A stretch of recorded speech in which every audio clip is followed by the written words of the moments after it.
Começa agora um programa que traz tudo sobre o livro mais lido em todos os tempos. Apresentamos O Som do Livro.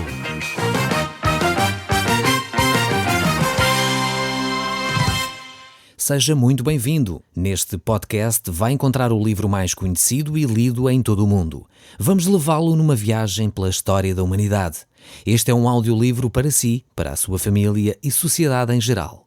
Contextualização e comentários de Paulo Chaveiro. Nós hoje vamos começar logo a pegar nos textos bíblicos, pois este livro é muito rico e estes textos são muito ricos para nós e precisamos de iniciar logo para podermos ter o tempo suficiente para analisar cada pormenor destes textos bíblicos. Diz então assim a palavra de Deus no capítulo 11 do livro de 1 Samuel. Por essa altura, Naás, à frente do exército dos Amonitas, atacou a cidade israelita de Jabes-Gileades. Os cidadãos de Jabe, no entanto, pediram tréguas.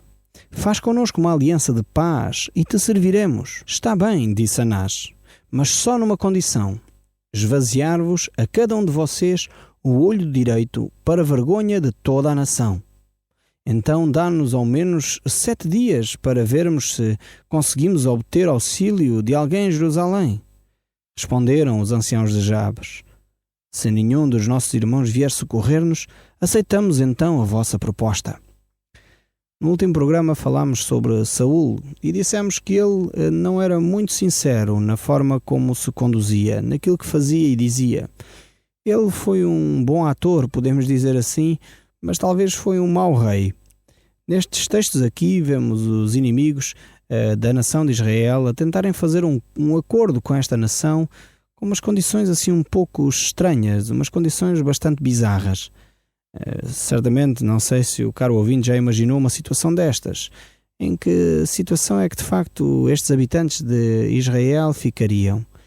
Com um olho, enfim, deficiente, como é que eles iriam viver toda a sua vida?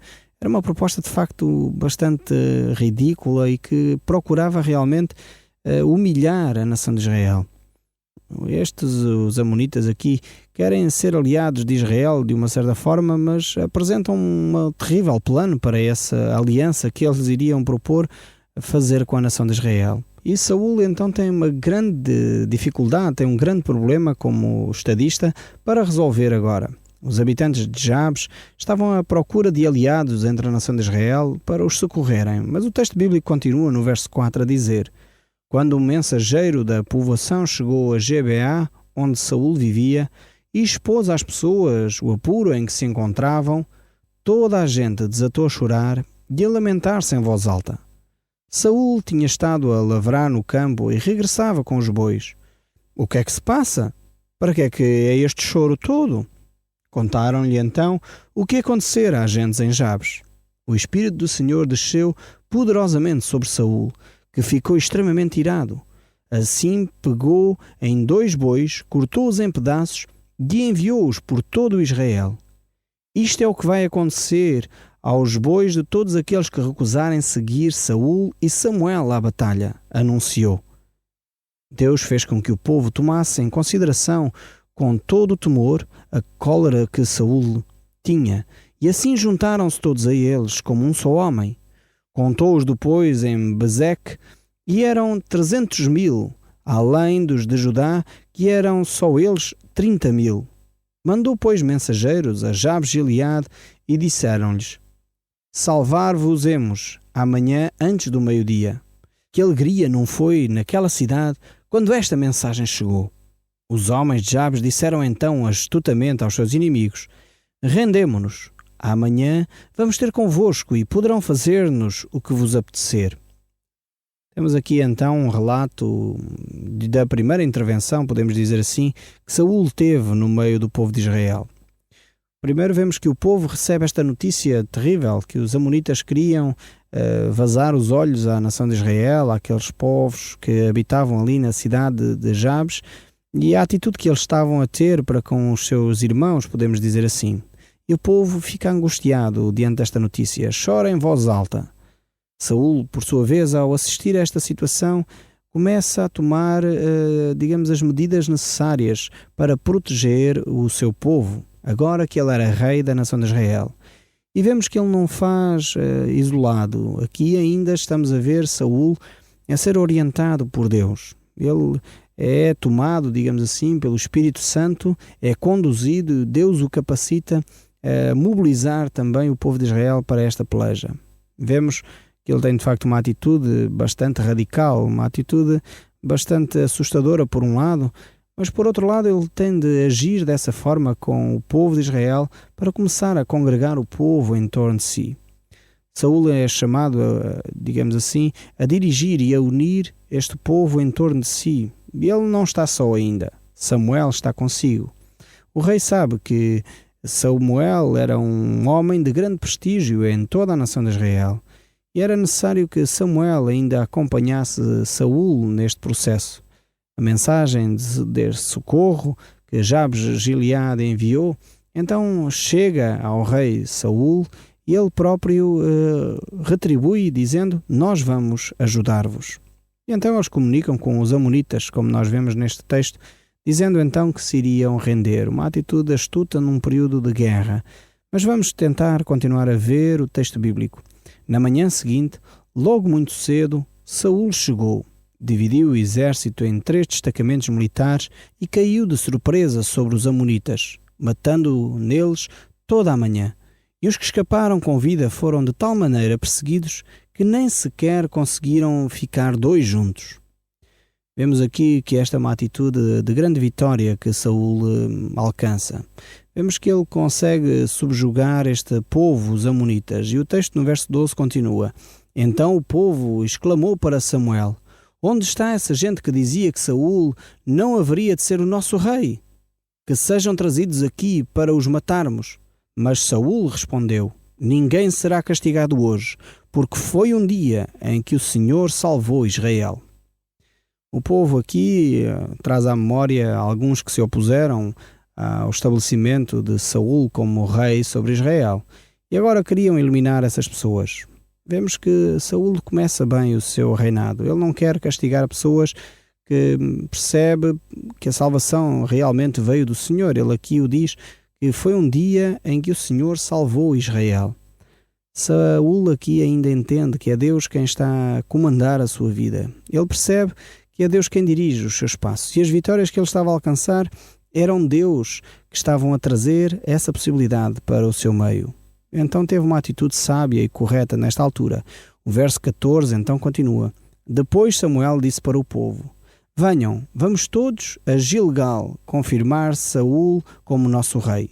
Ali, numa cerimónia solene perante o Senhor, coroaram-no rei. Depois ofereceram ofertas de paz ao Senhor e Saul e todo Israel estavam muito felizes. Vemos aqui Samuel a proclamar Saul como rei. Por um lado, ele tinha já feito em primeiro lugar a unção de Saul como rei, ele já tinha ungido Saul como rei, mas agora era necessário fazer a proclamação, o reconhecimento público que Saul realmente era o rei, o líder indiscutível da nação de Israel. E Samuel aproveita esta oportunidade exatamente para fazer isso. Trazer então o povo, congregar o povo e mostrar que Saul então era o homem que iria dirigir a nação de Israel.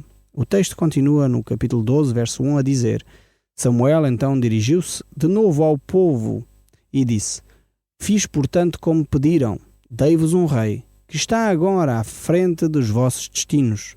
Eu já estou velho e encanecido. Partirei, mas ficam os meus filhos convosco. Quanto a mim, estive ao serviço de todo o povo desde a minha meninice.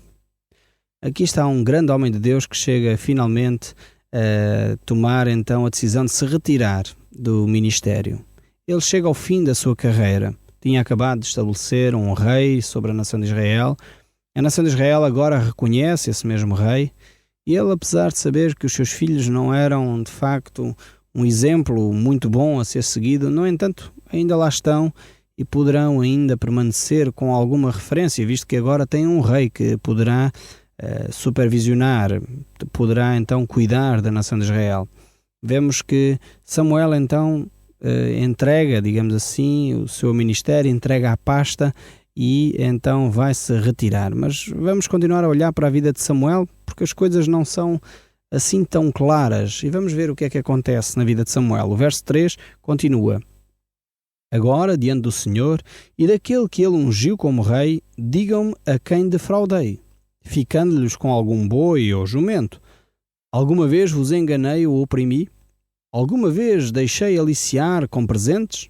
Digam-me, pois, para que eu possa restituir a qualquer a dívida que tenha para convosco. Aqui temos realmente um grande homem de Deus, um homem que não se deixou corromper ao longo do seu ministério e agora está diante do povo e publicamente faz com que o povo possa se manifestar. Se há alguém que possa dizer se ele foi ou não um homem justo, um homem que governou a nação com justiça, um homem que governou a nação em favor dos outros em vez do favor próprio. E ele está publicamente a fazer, enfim, este discurso para que as pessoas se possam manifestar. Se há de facto alguém que possa provar publicamente que Samuel não tinha sido honesto ou que Samuel tinha sido um homem parcial na forma como havia ajuizado a nação. Então temos aqui de facto Samuel como um homem que exerceu autoridade e que não se deixou corromper. E é importantíssimo que as nações tenham homens com este perfil, homens sérios, homens que não se vendem por favores pessoais ou por situações, enfim, onde beneficiam pessoalmente das situações. E Samuel é este homem bastante íntegro na sua forma de estar e de ser. E o texto bíblico continua. O verso 4 nos diz: Não responderam-lhe, em nada nos defraudaste, nem oprimiste. Nunca te deixaste vender com presentes de espécie alguma. Portanto, o Senhor e o seu ungido rei são testemunhas de que nunca vos explorei, declarou Samuel. Sim, é verdade, respondeu o povo. Vemos aqui que o povo ali presente claramente reconhece e de facto Deus fica como testemunha. Saul, que é o homem que assume o trono da nação de Israel, ficam como testemunhas de que Samuel foi um homem justo, um homem reto, um homem bondoso e que tratou a nação com equidade, com cuidado, com equilíbrio na forma como geriu e a forma como governou, podemos mesmo dizer, toda a nação de Israel. Ele era um homem justo diante de Deus e diante dos homens. Mas o texto ainda continua. Foi o Senhor quem escolheu Moisés e Arão. Continuou Samuel a falar e disse: E que trouxe os vossos antepassados para fora do Egito. Agora deem atenção e deixem que vos recorde perante Deus todas as coisas boas que Ele vos fez, a vocês e aos vossos pais. Quando os israelitas ainda estavam no Egito e clamaram ao Senhor, enviou-lhes Moisés e Arão para o que os trouxesse a esta terra. Mas em breve se esqueceram do Senhor seu Deus. Por isso permitiu que fossem vencidos por Sísera, o general do exército do rei Azor, e pelos filisteus, e ainda pelo rei de Moabe. Após isso, clamaram de novo ao Senhor e confessaram que tinham pecado, desviando-se dele e adorando os ídolos de Baal e de Astarote. E garantiram: só a ti adoraremos, somente a ti, se nos livrares dos nossos inimigos. Ora, o Senhor enviou Gedeão, Baraque, Jefté e Samuel para vos livrar, e ficaram a viver em segurança. Aconteceu também que, quando estavam com medo de Naás, o rei dos Amonitas, vocês vieram ter comigo dizendo que queriam um rei que reinasse sobre vocês. No entanto, o Senhor, vosso Deus, era já um rei para vocês. Ele sempre foi o vosso rei. Pois bem, aqui está o rei que escolheram. Pediram-no e o Senhor respondeu ao vosso requerimento. Samuel, apesar de estar a deixar o seu cargo, pois já era bastante idoso, o povo tinha pedido um rei e ele estava, digamos, a passar a pasta, estava a falar então um pouco do passado, relembrando ao povo o seu caminhar e que agora eles estavam diante de Deus e tinham uma decisão para tomar. Deus tinha dado e Deus tinha respondido ao seu apelo, à sua oração, tinha dado um rei sobre a nação de Israel. Eles deviam se lembrar que sempre que eles se afastavam de Deus, sempre que eles faziam coisas que desobedeciam à vontade de Deus, então havia consequências e eram oprimidos pelos povos vizinhos.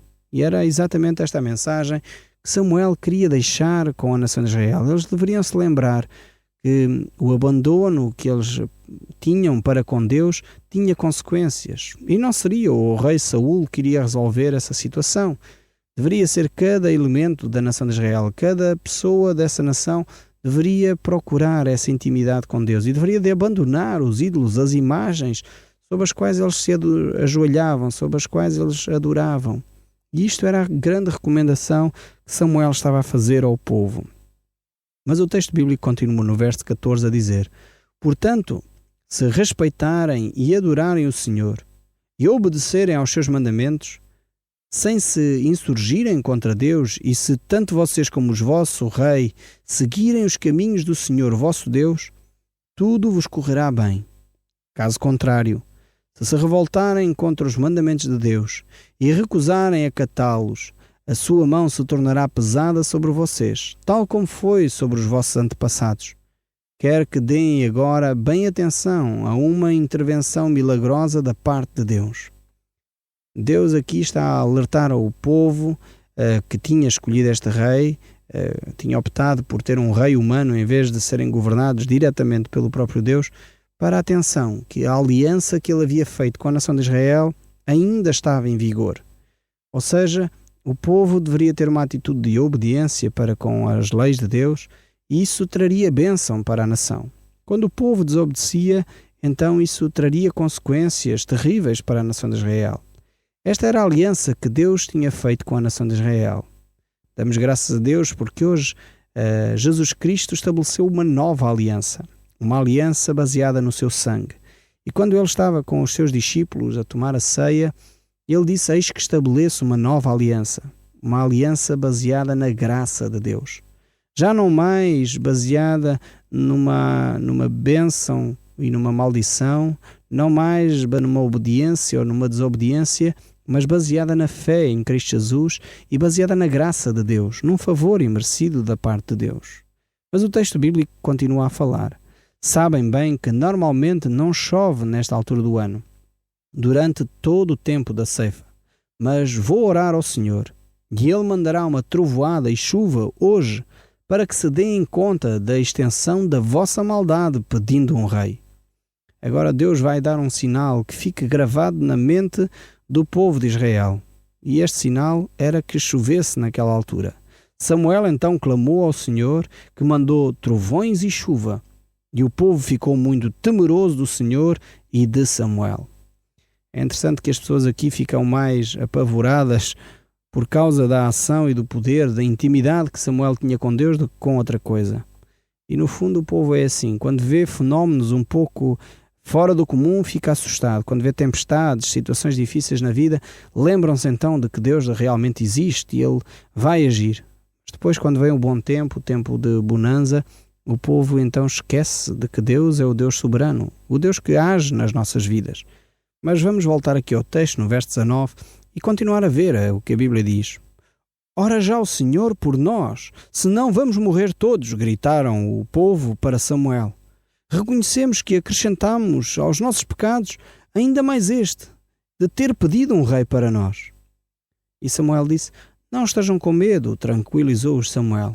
É certo que fizeram mal, mas agora a questão é estarem certos de que adoram o Senhor com verdadeiro entusiasmo e que não se desviam dele de forma alguma.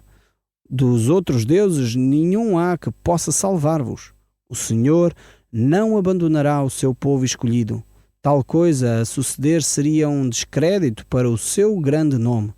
Ele fez de vocês uma nação especial para si próprio. Foi essa a sua vontade. Quanto a mim, pois, longe de mim pecar contra o Senhor, deixando de orar por vocês. E hei de continuar a ensinar-vos o que é bom e o que é reto. Confiem no Senhor e adorem-no com sinceridade. Lembrem-se das coisas tremendas que fez por vocês. Mas se continuarem a pecar, tanto vocês como o vosso rei serão destruídos. Aqui há uma forte recomendação e é interessante ver a atitude de Samuel, que se mantém ao lado do povo dizendo: eu não poderia deixar de orar por vocês. Ele era um homem íntegro, um homem de coração inteiro.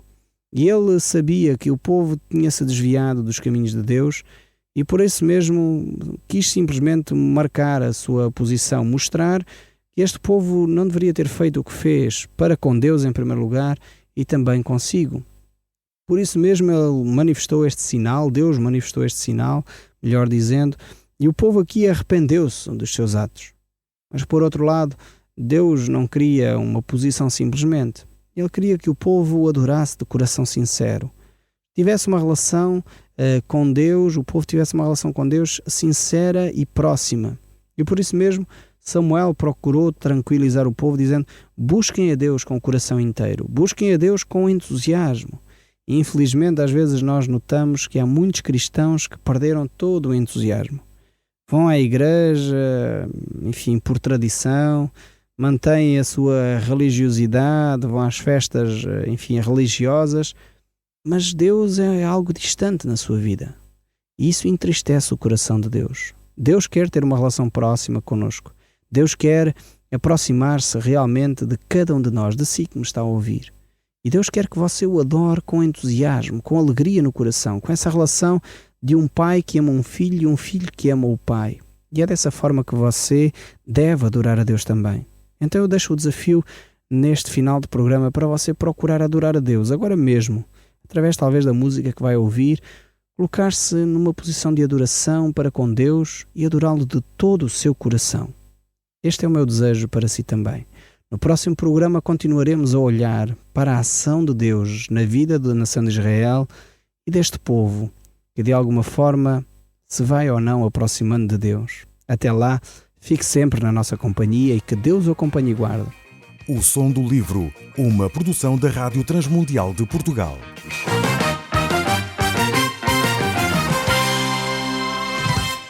RTM. Conhece todos os nossos programas em rtmportugal.org.